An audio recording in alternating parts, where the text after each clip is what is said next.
حمد و صلات کے بعد دوستو، بزرگوں اور بھائیوں، انسان اپنی زندگی میں جیسے جیسے شب و روز طے کرتا ہے، بہت سارے مواقع زندگی میں اسے دیکھنے نصیب ہوتے ہیں۔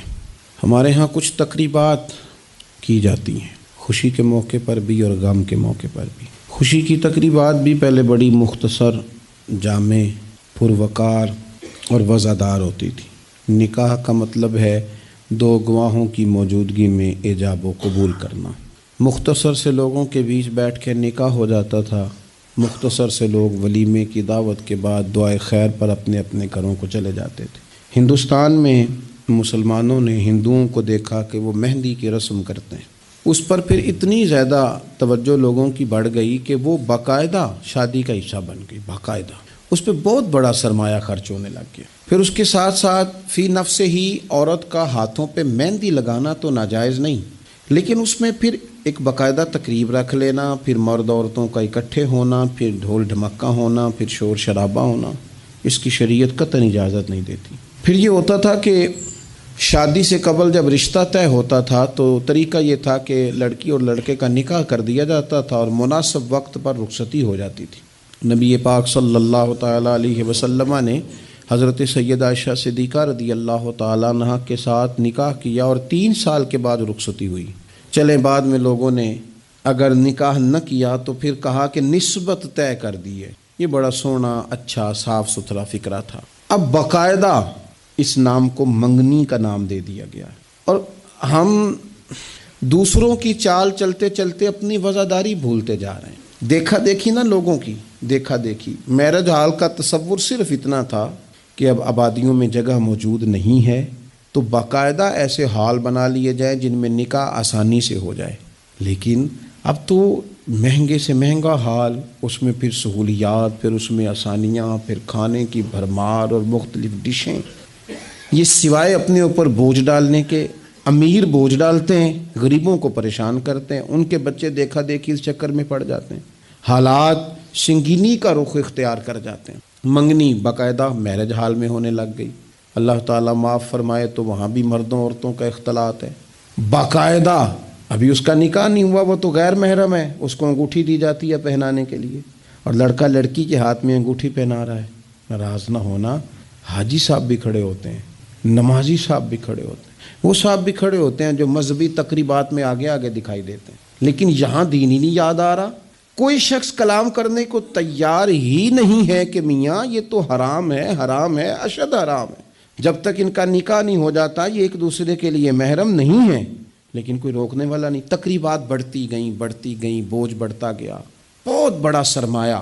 ویسے بھی مسلمان نے کوئی، اس کی تو زندگی بڑی بامقصد ہے، اس نے کوئی یہاں الجھ کے تو نہیں نہ رہ جانا۔ پھر اور باتیں بڑی، سالگرہ ایک پورا وتیرہ اختیار کر گئی ہے، گھروں کے اندر سرائیت کر گئی ہے۔ سالگرہ ایک پوری تقریب بن گئی ہے، ایک پورا خرچہ لے گئی ہے۔ وہ کیا مسلمان اتنے اپنے آپ کو فضول سمجھنے لگے ہیں معاذ اللہ کہ وہ فارغ ہیں جس کام میں جو مرضی ایک ماحول بنا، اور پھر چلتے طرح طرح کی تقریبات اور طرح طرح کے، یہ فلانا جشن بہاراں آ گیا ہے تو یہ اپریل فول آ گیا ہے تو یہ بیماری نیو ایئر نائٹ کی آ گئی۔ میں نے رات بھی کہا تھا، جس قوم کی بچیاں کشمیر میں روز روتی ہوں وہ جشن منائے گی سڑکوں پہ نکل کے، جن لوگوں کے بھائی برما میں کاٹ دیے جاتے ہوں وہ جشن منائیں گے۔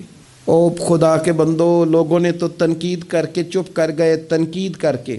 دیکھو جی، عرب شریف والوں نے وہاں سینمے کھلوا دیے، تم تو تنقید کر کے چپ کر گئے نا۔ یہ وہ مقام کرب ہے، یہ وہ مقام خوف ہے۔ جب عرب کی دھرتی پہ عورتیں ناچیں گی تو مجھے بتاؤ نا امام حسین کے دل پہ کیا گزرے گی، امام حسن کو کیا اس سے اذیت پہنچے گی۔ آپ کو پتہ ہے سیدہ پاک کو کتنی تکلیف ہوگی، مولا کائنات کو کتنی ہوگی، عثمان غنی کو، فاروق اعظم کو، صدیق اکبر کو۔ تمہیں پتہ ہے یہ عرب کا ملک کسی ایک شخص کی حکومت کی جگہ نہیں ہے، یہ کسی خاندان کا نہیں ہے، کسی قبیلے کا نہیں ہے، کسی سیاستدان کا نہیں ہے۔ یہ عرب شریف تو میرے نبی پاک کا وطن ہے۔ اس وطن میں جب گانے باجے ہوں گے، ڈھول ڈھمکے ہوں گے، تماشے ہوں گے، حضور کے قلب نور کو کتنی تکلیف ہوگی۔ اور ہم ہیں کہ مذاق بنا ہوا ہے، کہاں ہیں وہ لوگ جو روز کہتے تھے موویاں بنا بنا کے غریب لوگوں کو پکڑ کے کہتے تھے یہ فلانی غلط حرکت کر رہا ہے، یہ فلانی. تمہارا فتویٰ غریب کے حق میں اور ہے اور امیر کے حق میں اور ہے. اب بھی تو کوئی 2 ویڈیو بنا دو نا کہ یہاں یہ ظلم ہو رہا ہے. اور جب سال گزریں تو قومیں اپنا حساب کرتی ہیں. اور میرا اور آپ کا سال وہ گزر رہا ہے جہاں قرضہ زیادہ لے لیا گیا ہے، جہاں قومیں گروی رکھی جا رہی ہیں، جہاں ہمارا ہر پیدا ہونے والا بچہ مقروض پیدا ہوتا ہے. لیکن مزاج بن گیا نا، بس مناؤ جو ملتا ہے اسے مناؤ. یہ کس نے شوق پیدا کیا ہمارے بچوں کے اندر؟ روز شادیوں پہ جانے کا، تیار ہو کے جانے کا کس نے شوق پیدا کیا؟ بڑوں نے. نہ مانے بزرگ، بڑوں نے شوق پیدا کیا. ہم نے ابلاغ اس طرح کا کیا، او کدی کدی موقع آنا ہوں ہے ہن اوتھے بھی نہ جائیے، ورنہ ہمارے بچوں میں شوق کبھی نہ آتا. ہم نے ابلاغ کیا ہے، ہم نے توجہ دلائی ہے. بچے چھٹیاں کر رہے ہیں، یہ ہم پریشان ہیں ان دنوں میں. پیپر بچوں کے قریب ہیں مدرسے کے، اور چوتھے دن کو بچہ درخواست لے کے آ جاتا ہے فلانے کی شادی ہے، فلانے کی شادی ہے. میرے ابا جی کہا کرتے تھے، تھوڑے سے ہم بڑے ہوئے تو ابا جی شادی پہ جانا ہے تو کہتے تھے جوان منڈیاں دا کی کام میں ویاواں تے جانے دا. ہم جائیں گے نا تمہاری اماں جائے گھر رہو آرام سے. ہمارے پرانے بزرگ اس طرح کی تربیت کرتے تھے. کہتے تھے تمہارا مطلب کیا، اس شادی پہ تم نے کیا کرنا؟ اور یہاں سارا کام ہی بچے اور بچیوں کو دے دیا گیا. بچے اور بچیوں کو اور تیار کر کے نہیں جاتا. کسی خاص جگہ پہ کوئی مجبوری ہو جائے، قربت اتنی زیادہ ہو کہ رہا نہ جائے، تو کبھی نکاح پڑھانے کے لیے جاؤں نا تو بس میرے کانوں سے آواز ٹکراتی نہیں، لیکن میں سمجھ جاتا ہوں کہ کیا باتیں گونج رہی ہیں. اور پردہ ہی کر لو تھوڑا سا. وہ کہتے ہیں پردہ، یہ بچی کے نکاح کی مووی نہ بنی تو فلم ہی نہیں مکمل ہوگی. اس خوشی کے موقع پر بھی آپ یہ کہہ رہے ہیں کہ لو جی پردہ کرو اور دوپٹہ لو، تو اتنے پیسے دیے وہ بیوٹی پارلر والے کو، وہ کدھر جائیں گے؟ کون ہیں یہ لوگ سارے؟ میں اور آپ نہیں ہیں، ہم ہی تو ہیں یہ سارے. یہ کس پر تنقید کر کے ہم چپ کر گئے ہیں؟ ہم سارے خود ہیں، اور ہم سب مل ملا کے اس سوسائٹی کا حصہ بنتے جا رہے ہیں. اب تو بھائی وہ مہنگے میرج ہال کے اندر جب میرج ہال لیا جاتا ہے تو ایک سمت عورتیں، ایک سمت مرد، اور بیچ میں پردے کا بندوبست بھی نہیں کرایا جاتا، چونکہ یہ تو دکھیا نوس لوگ ہیں جو پردہ کراتے ہیں. وہ کہتے ہیں وہ لو اتنی تیاری کی، کپڑے دکھانے کس کو ہیں؟ تم پردہ کرا رہے ہو. خدا سے ڈریں. مسلمان ان ابس کاموں کے لیے نہیں ہے. تو اونچے مقاصد کے لیے آیا. تو دیکھنا تیری تو بڑی عظمت ہے. کنتم خیر امۃ اخرجت للناس تأمرون بالمعروف وتنہون عن المنکر. تجھے تو بھیجا تھا کہ تو دنیا میں خیر عام کرے گا، برائی کا ہاتھ تھامے گا. تو کہاں الجھ کے رہ گیا؟ اپنی تقریبات پر تھوڑی توجہ دیں. ایک تو یہ خوشی کی تقریبات، پھر ایک غم کی تقریبات.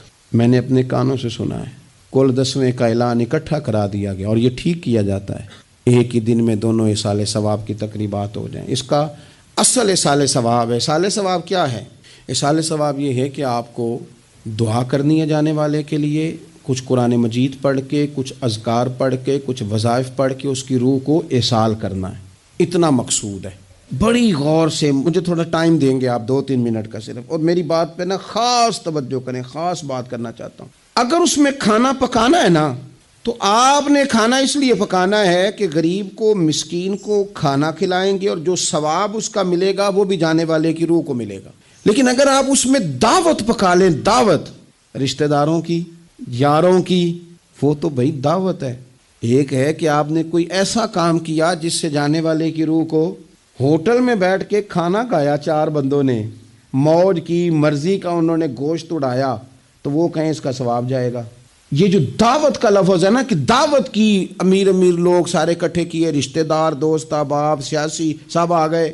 اب آپ نے وہ دعوت کی اور نام آپ نے ختم شریف کا دے دیا. آپ تھوڑی گہرائی سے سوچیں کہ یہ ختم بنتا ہے؟ ویسے ذہن قبول کرتا ہے کہ یہ ختم شریف ہے؟ اب میں کہہ لوں، اب میں یہ بات کر لوں کہ ہمارے ہاں کچھ ولیمہ نما چہلم بھی ہوتے ہیں. ولیمہ نما چہلم، وہ ٹائٹل چہلم کا ہے اور اندر جا کے دیکھو تو ماحول سارا ولیمے کا ہے. تو یہ اصال ثواب ہے؟ آپ بتائیں ذمہ داری سے کہ یہ اصال ثواب ہے؟ آپ غرباء کی دعوت پکائیں گے، غریبوں مسکینوں کی، ان کی دعوتیں. اعلیٰ حضرت بریلوی رحمۃ اللہ نے لکھا ہے جائز نہیں ہے دعوت کرنا اس طرح. ہاں آئے ہوں کھانا کھا جائیں، فی نفس ہی رشتہ داروں کو کھانا کھلانا، دعوت کھلانا ثواب ہے. لیکن ختم کو، چہلم کو، 10ویں کو دعوت بنا لینا یہ درست؟ ویسے ان کو دیں آپ، ثواب ہے. لیکن ہمارے ہاں تو مطلب عجیب سا ایک ماحول ختم شریف، یعنی کل 10ویں کا اکٹھا اعلان ہو گیا، میں موجود تھا، تو کہنے لگے ویکھو انہیں پیسے لگے جے بچان. خدا کے بندو یوں تو نہ کرو. ایک ان کا والد چلا گیا، والدہ چلی گئی، کوئی عزیز چلا گیا، اور دوسرا یہ کہ آپ یہ بتائیں گھر سے روٹی نہیں ملتی، صرف ختم کی ملتی ہے۔ اتنی چھوٹی سوچ کون پیدا کرتا ہے؟ یہ تو ماحول میں ہی ایسی باتیں نہیں ہونی چاہیے۔ میں آپ کو کہہ رہا ہوں، میں مولوی صاحب ہو کے، مسجد کا خطیب ہو کے، حالانکہ چیلم پہ ڈیوٹی مولوی صاحب کی ہے، ان کو تو موقع ملنا ہے 10ویں کا بھی، چیلم کا بھی، کل کا بھی، لیکن مولوی کا بھی تو کول ہونا ہے نا، اسے بھی تو خیال کرنا چاہیے کہ جو چیزیں درست ہیں صرف اتنی درست ہیں، حد بندی سے باہر جائے تو چیز ٹھیک نہیں رہتی۔ اس لیے ان تقریبات کو بھی یقین کریں۔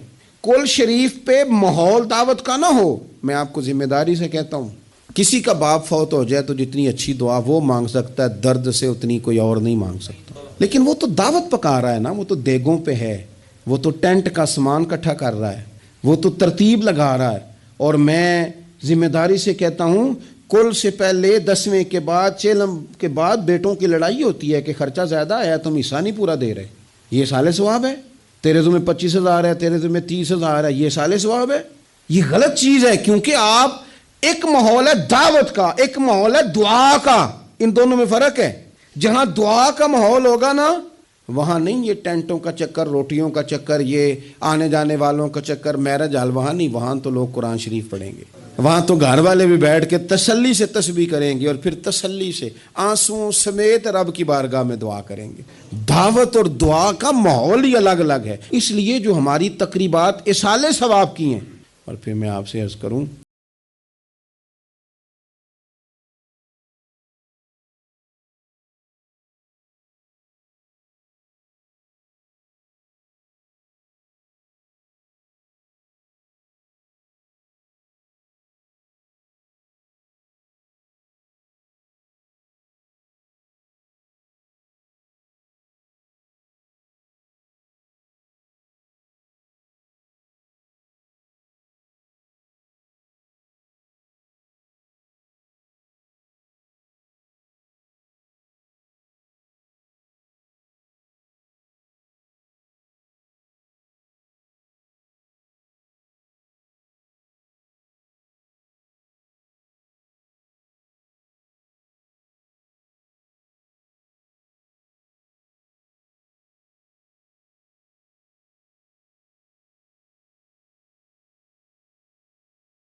لیکن دعوتیں نہ بنائیں کل 10ویں چیلم کو، دعوتیں یعنی مل بیٹھو، کپڑے نئے نکالو، پوری تیاری کرو، اور جناب وہاں جاؤ اور جا کے کھانا کھاؤ اچھا سا خوبصورت سا، اور ساری توجہ ہی کھانے پہ، چونکہ وہ اس کو پتہ ہے کہ جس طرح شادی میں کھانا کم پڑ گیا تو عزت نہیں ہوگی، اس طرح اگر چیلم پہ کم پڑ گیا تو پھر بھی رسوائی ہوگی۔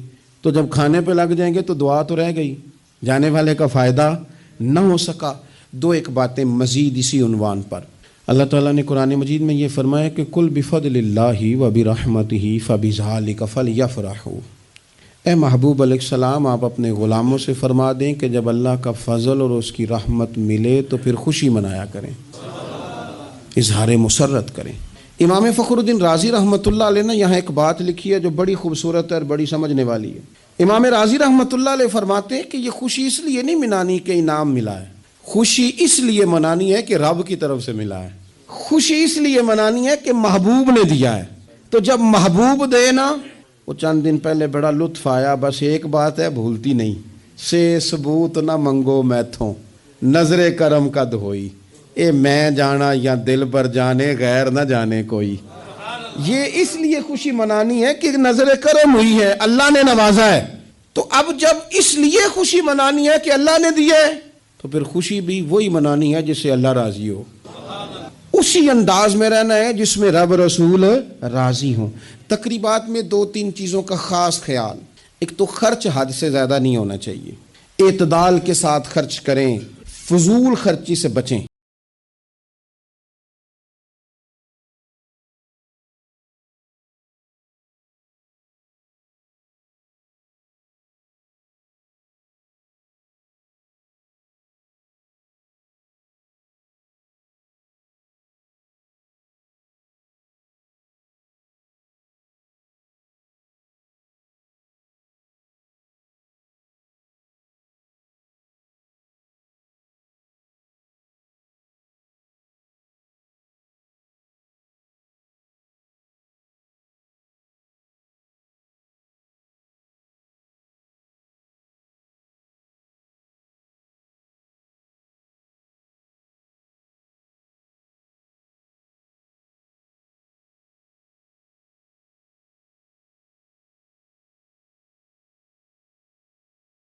ایک قرضہ وہ ہے جو انسان مجبور ہو کے لیتا ہے، کوئی مجبوری آ گئی، کوئی تنگ دستی آ گئی، کوئی نقصان ہو گیا، ایسے مقروض کے ساتھ تو نبی پاک صلی اللہ تعالیٰ علیہ وسلم نے نا اظہار ہمدردی فرمایا، ایسے مقروض کو مہلت دینے کا کہا ہے جو مجبور ہو کے قرض لیتا ہے۔ حضور صلی اللہ علیہ وسلم نے فرمایا اگر تم نے کسی شخص سے قرض لینا ہے اور وہ تنگ دست ہے تو تم اسے مہلت دو، تم جتنے دنوں کی اسے مہلت دو گے نا، اور جتنے پیسے تم نے لینے ہوں گے اتنے ہی پیسے روز اللہ تمہیں صدقہ کرنے کا ثواب عطا فرمائے گا۔ اظہار ہمدردی کیا، اور کریم ہے نا محبوب، لاجپال ہے نا محبوب، عطائیں کرنے والے ہیں نا محبوب، کون دیتا ہے دینے کو منہ چاہیے، دینے والا ہے سچا ہمارا نبی، اور مانگیں گے مانگے جائیں گے، منہ مانگی پائیں گے، سرکار میں نہ اللہ ہے نہ حاجت اگر کی ہے۔ حضور فرماتے ہیں ابن ماجہ میں محبوب کریم علیہ السلام کا فرمان موجود ہے، محبوب فرماتے ہیں میں مومنوں کی جانوں سے بھی زیادہ قریب ہوں، اگر میرا کوئی مسلمان مومن میرا امتی فوت ہو جائے اور اس کے ذمہ قرض ہو تو مجھ سے آ کے لے لینا، میں اپنے امتی کا قرض ادا کر دوں گا۔